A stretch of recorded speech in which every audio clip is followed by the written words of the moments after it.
Barcelona wins 2-0 against Villareal. Good game, controversial game, especially with what I had to say yesterday about Real Madrid's game. I have to come here and show face and get down to the details with what happened today. It wasn't a clear win. There were some type of decisions by the referees that maybe they could have uh, affected the game. However, I don't think it was the same vibes as yesterday. Yesterday, you could go watch that video. It's the one before this one. Yesterday there were some things that felt off. Today it was more like just the kind of how the game was going. Decisions had to be made, and maybe the decisions that were made were a little bit harsh, but in the end, you can't really fault the referee for it. It is what it is. And some of you might say, "Oh, double standards, hypocrisy." But we'll get into it. Anyway, Barcelona today, they win 2-0. It was a pretty good game by Barcelona. They dominated possession for the most part of the game. There were times, however, that Villarreal was able to attack. They were mostly counterattacks, and Villarreal is a very physical team. They're very athletic, the players, but they're also really good on the ball. I'm surprised, honestly, that Villarreal doesn't score a goal, but not super surprised because just like yesterday, Courtois had an amazing game. Today, Joan Garcia had an amazing, phenomenal game. Also, just like yesterday, 5 saves on 5 shots on target. If not for Joan Garcia, maybe they put one away, maybe they put 2 away, and we're talking about a completely different game. Lamine Yamal ends up being the MVP of the game, but for me, Joan Garcia deserves to take that MVP. So let's talk a little bit about the game. Basically, Barca, same old story. Possession, possession, possession. Keeping the ball, moving it around, trying to find ways to attack with Lamine Yamal, floaters to Ferran, through balls, Rafinha taking shots. Really good game by Rafinha. Rafinha continues to be the reason why this Barcelona has the energy that they have, not only on the ball, but off the ball too, especially probably off the ball, because the pressure that Barcelona puts on defenders, the pressure that they put on the other team to recover possession when they lose possession, it's always led by Rafinha. Rafinha is the first one to go and tackle. Rafinha is the first one to go and attack. Rafinha is the first one to go and try to take that ball away. So really good by Rafinha. And just like that, Rafinha, at a certain point in the game, around the 10th, 11th minute, has the ball. He's in Lamine Yamal's position. He's on the right wing. And he moves the ball into space so that he can take a shot with his left. And Comesana, gets in his way, obstructs him, and Rafinha falls. Penalty. Now, let's discuss the foul really quick before we talk about the penalty. Rafinha, so he puts that ball into space and runs into the player. Now, could have Rafinha dodged the player? No. The player was in the way, obstructing him. However, did Rafinha have to make that move? Yes and no. Like, he wanted to put the ball to space so that he could take a shot with his left.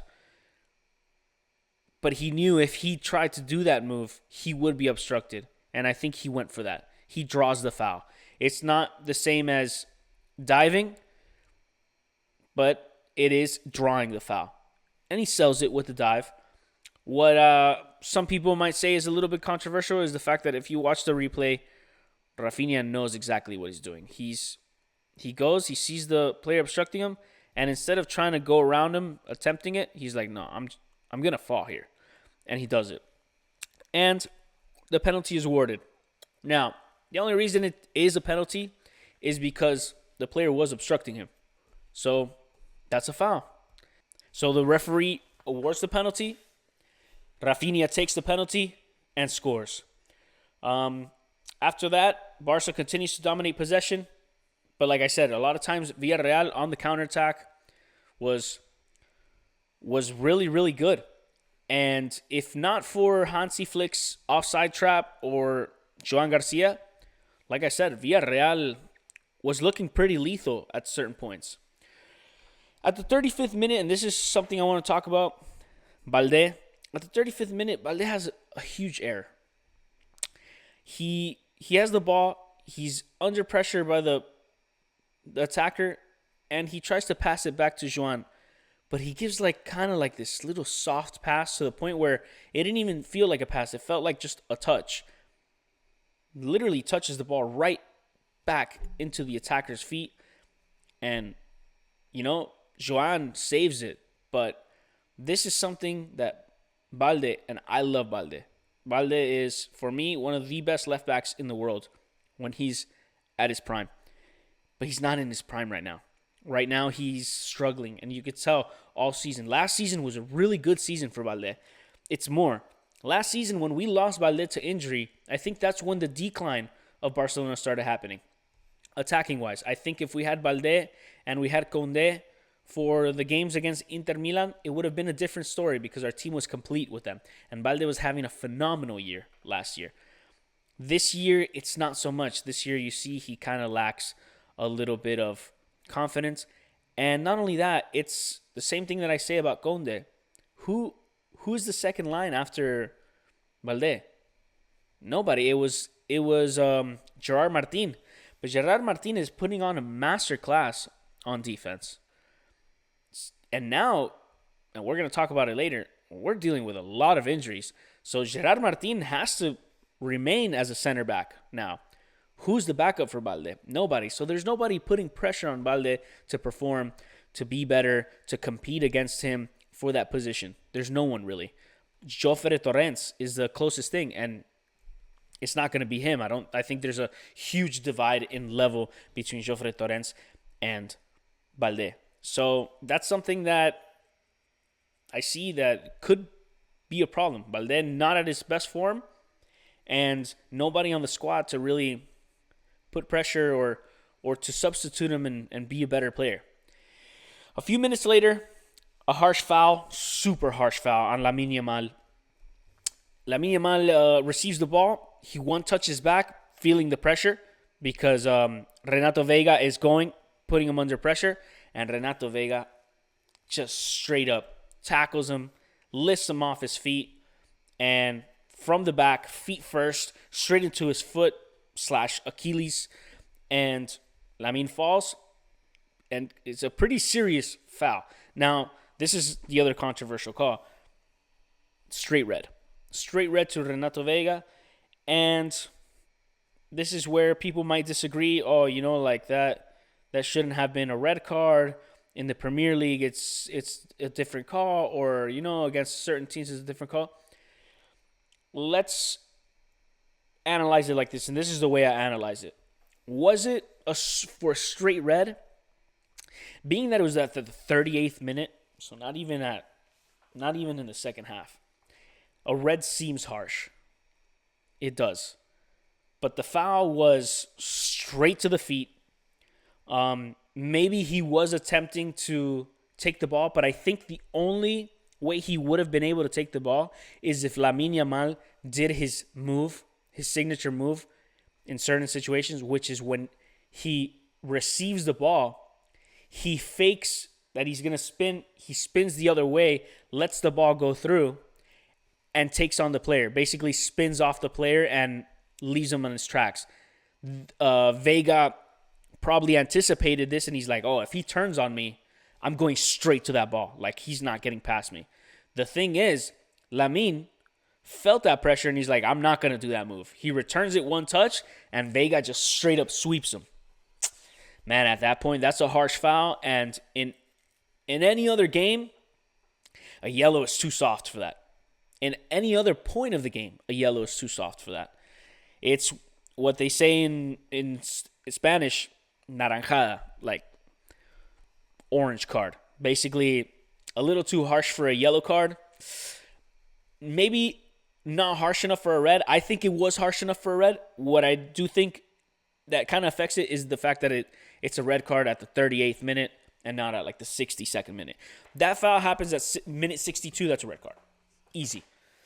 Happens at the 38th. You could give him a yellow, but then it feels like, dude, he could have injured Lamine easily. Like if it was a little higher, the foot was a little higher, he hits his Achilles and it hits him hard enough.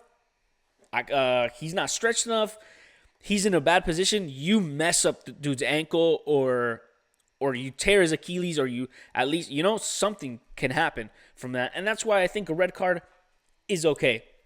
It does affect the game though, because from the 38th minute on, so basically the rest of the first half and the entire second half, Villareal is playing with 10 men. So it makes it more difficult for them. It makes it easier for Barcelona to manage the game. And this doesn't take away from the fact that Villareal continued to be lethal. Or almost lethal rather.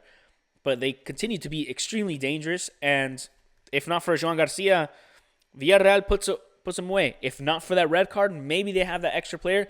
Maybe it's a completely different game and they're able to get a goal. Maybe put enough pressure to get a second goal. But at the same time, with a 2-0 lead, with Barcelona with one man up, Barcelona starts to try to manage the game rather than keep on scoring or keep on being aggressive on the attack. So, the red card basically, it conditions the game on both sides. Let's talk about the second half of the 62nd minute. After a lot of opportunities in the box, a lot of small-sided play. Lewan takes a shot. I think Frankie takes a shot. I don't know who else tries to take a shot. A bunch of it's very small, right inside the penalty box, almost in the 6. And eventually Frankie receives the ball off a rebound, lays it off to Lamine. He rolls it with his left foot and puts it away for the 2-0. And that pretty much is game. Lamine Yamal, however, although he is presented the MVP MVP of the match today, there's something about Lamine, man, that I'm seeing that it's not the same Lamine as last year. And we talked about this in the last Barca video, that maybe they're starting to figure him out. Maybe off of his groin injury, he's kind of still not in his best form. But I think that magic that we saw from Lamine, it's less and less this season. It's like he's containable for the most part. He has those creative sparks. He has those random passes with the outside foot that sets up Rafinha or Ferran very well. His technique continues to be solid. He is disruptive. So that's a lot of things that you can ask for from him.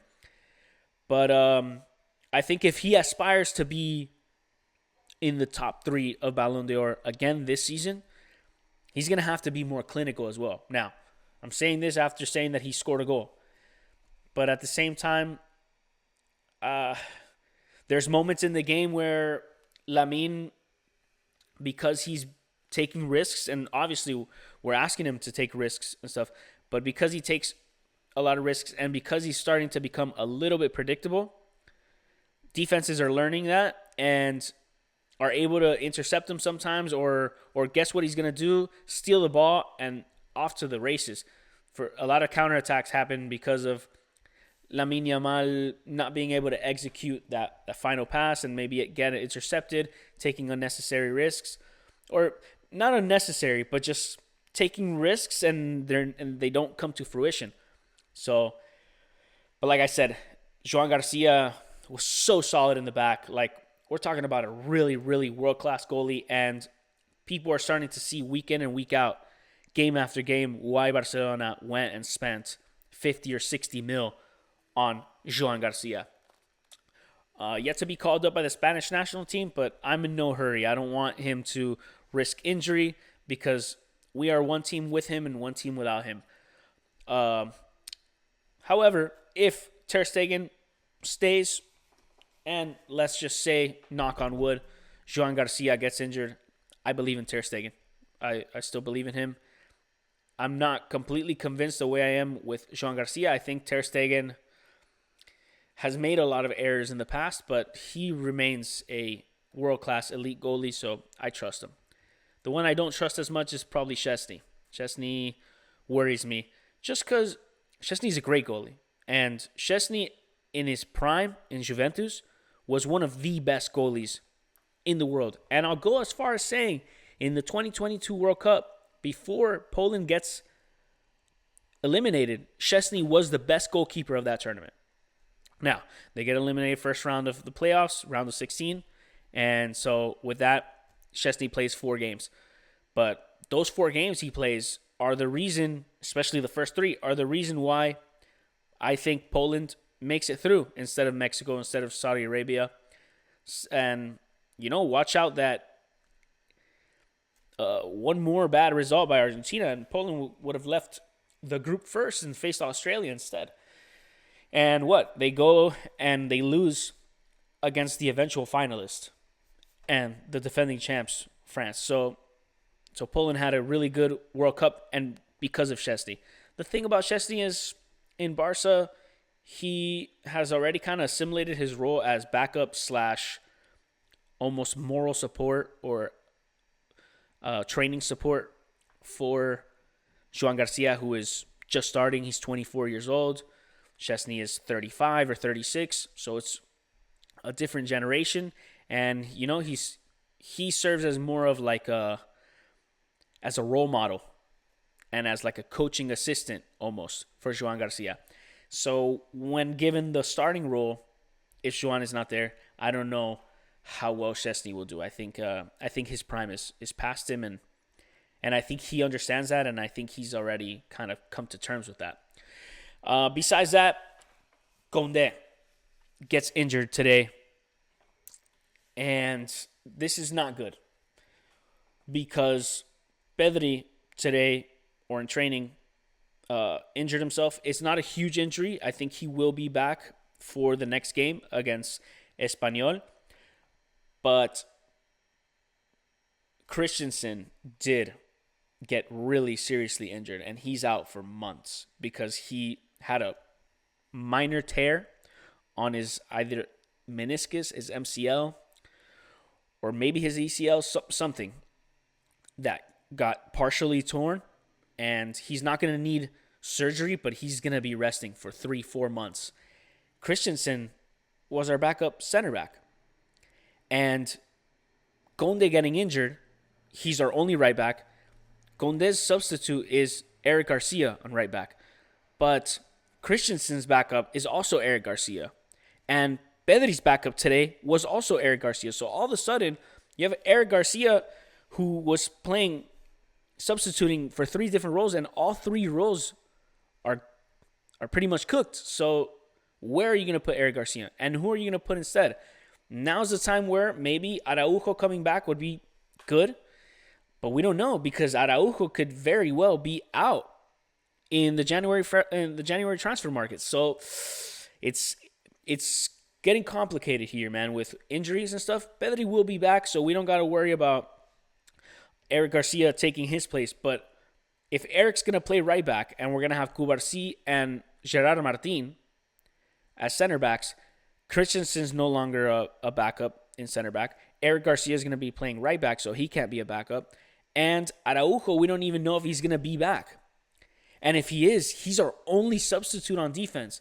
So with that being said, and I know Barcelona are not looking to make any moves this transfer market, it's going to be tough, man. And the other reason why they probably should hit the transfer market is Rashford. Rashford today comes off the bench, and he continues to be Barcelona's most solid weapon off the bench. He's basically a starter. He can start in almost any team. But in Barcelona, he's behind Rafinha with good reason. But Rashford, a player like Rashford is so important. And what I'm noticing is, dude, what would this team be with another player just like Rashford that you can get off the bench and it's just like, dude, just pure quality. And that is something that Hansi Flick has been asking Deco, has been asking Joan, Laporta, the Barcelona board. Like if we can bring one more attacking guy, one more winger / striker, it would be perfect because Rashford coming off the bench gives you so much firepower. Imagine one more guy just like Rashford. They're talking about Ademola Lookman. They're talking about Nkunku. They were looking at Aeta Young from Levante. They're looking at other players similarly like that. And, it could be good. The thing is, Deco has already expressed, and so has Joan Laporta, we don't plan on making any moves in the transfer market in January. So now with Christensen out for 4 months, with Araujo in limbo, and Gavi's not back. Pedri got injured today. You lose Pedri, and dude, all of a sudden, what you have?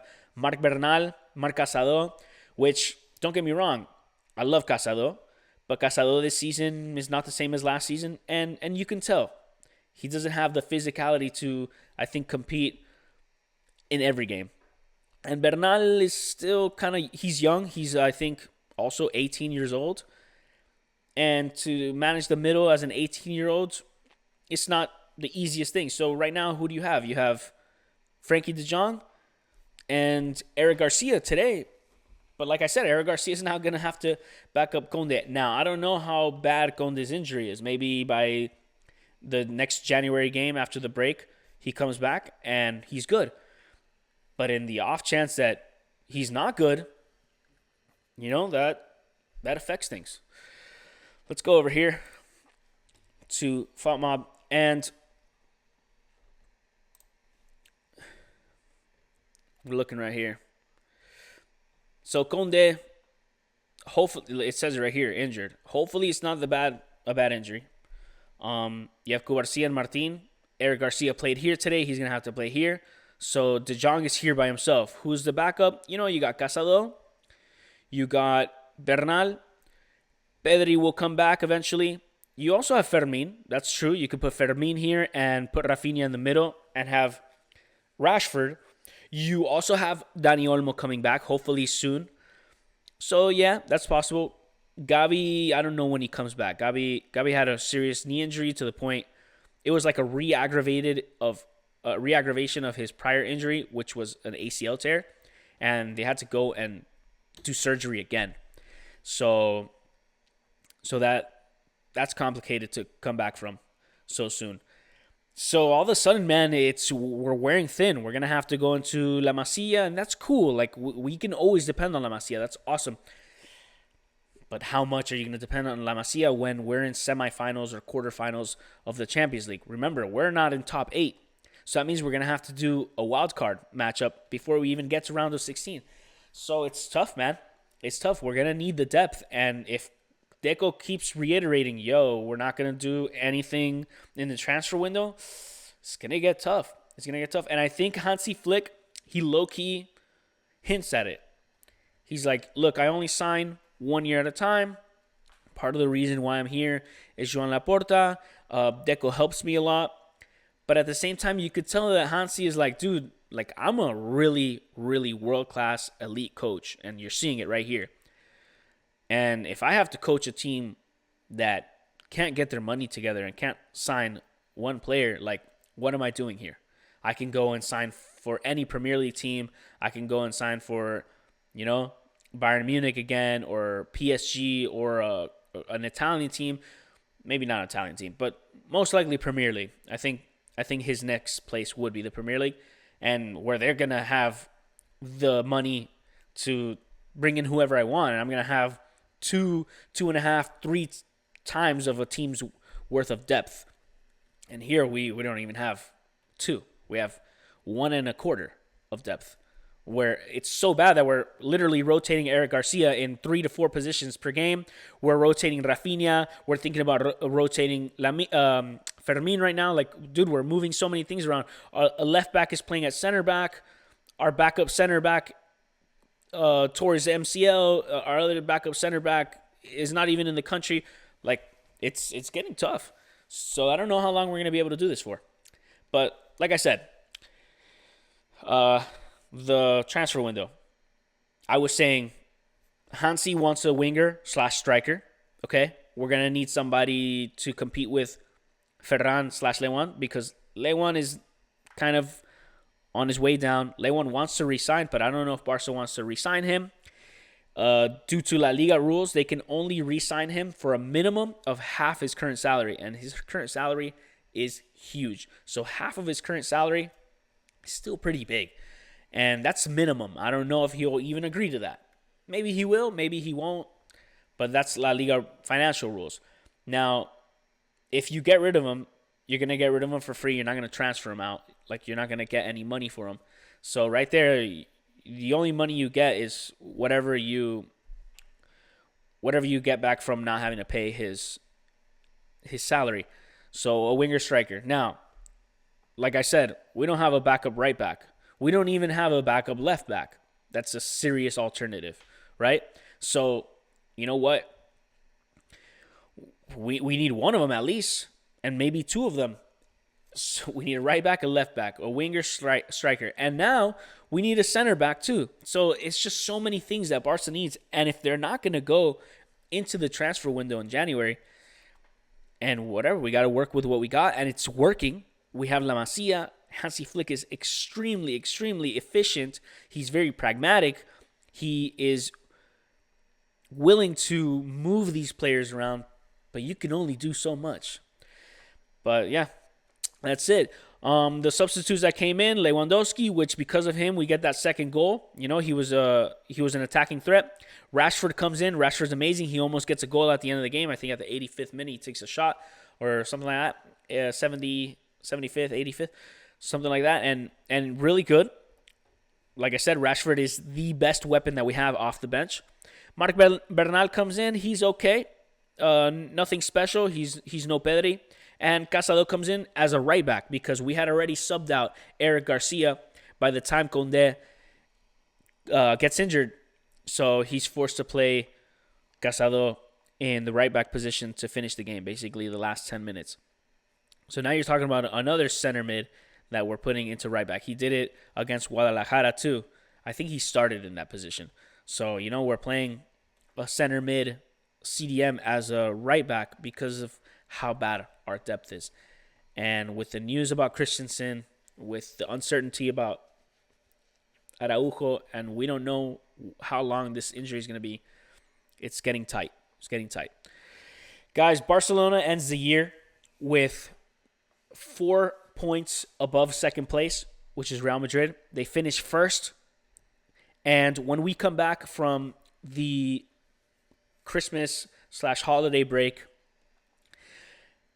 Barcelona will go against Espanyol. That's going to be an interesting game because Joan Garcia comes from Espanyol. This is the Catalan derby, and it's going to be very, very intense. However, I think that game is in the Camp Nou.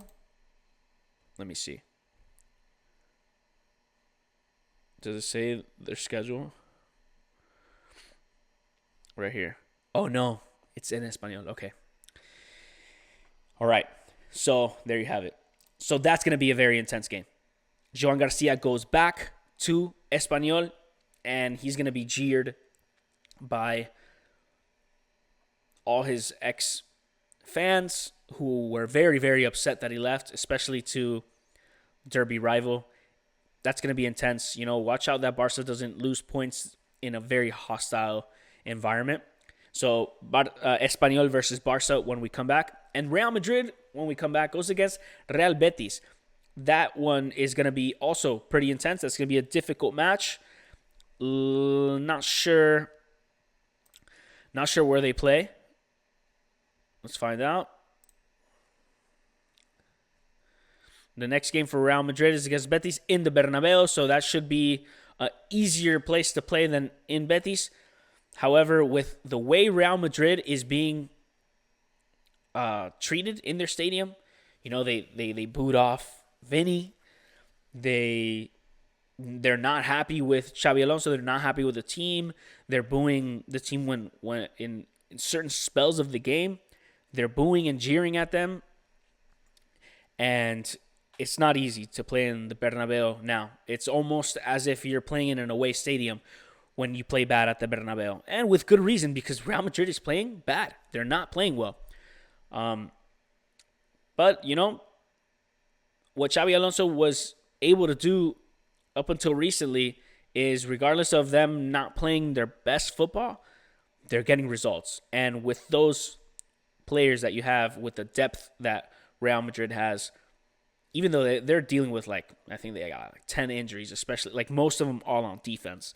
So to be fair, they're kind of dealing with the same thing. The only difference is that watch out that Real Madrid doesn't make one or two signings at least in the January transfer window, because they're able to.